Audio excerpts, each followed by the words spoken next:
महाशिवरात्रीच्या आपण सर्वांना हार्दिक शुभेच्छा. आज आपण बनवणार आहोत महाशिवरात्री स्पेशल रताळे हलवा. चला तर मग रेसिपी सुरू करूया. इथे घेतलेले आहे मी बारीक केलेले बदाम, टरबूजाच्या बिया आणि खोबरे, 2 बटाटे आणि 1 रताळं. रताळ्याला जाड किसणीच्या मदतीने किसून घ्या. त्यानंतर बटाट्याला पण किसून घ्या.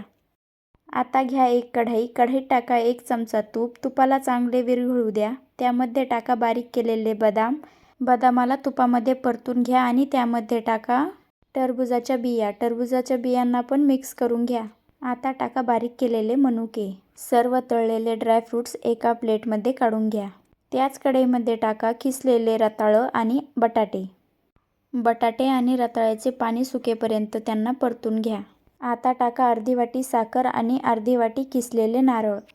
साखर मिक्स करून त्यामध्ये टाका अर्धा कप दूध आणि आपण तळून घेतलेले ड्रायफ्रूट्स. सर्व हलव्यामध्ये दूध आणि ड्रायफ्रूट्स मिक्स करून घ्या. दूध आटेपर्यंत हलव्याला शिजवून घ्या. आणि तयार आहे आपला गरमागरम रताळ्याचा हलवा. लॉंग व्हिडिओची लिंक आपल्या कमेंट बॉक्समध्ये आहे. रेसिपी आवडल्यास like, share, subscribe. Enjoy. Bye bye.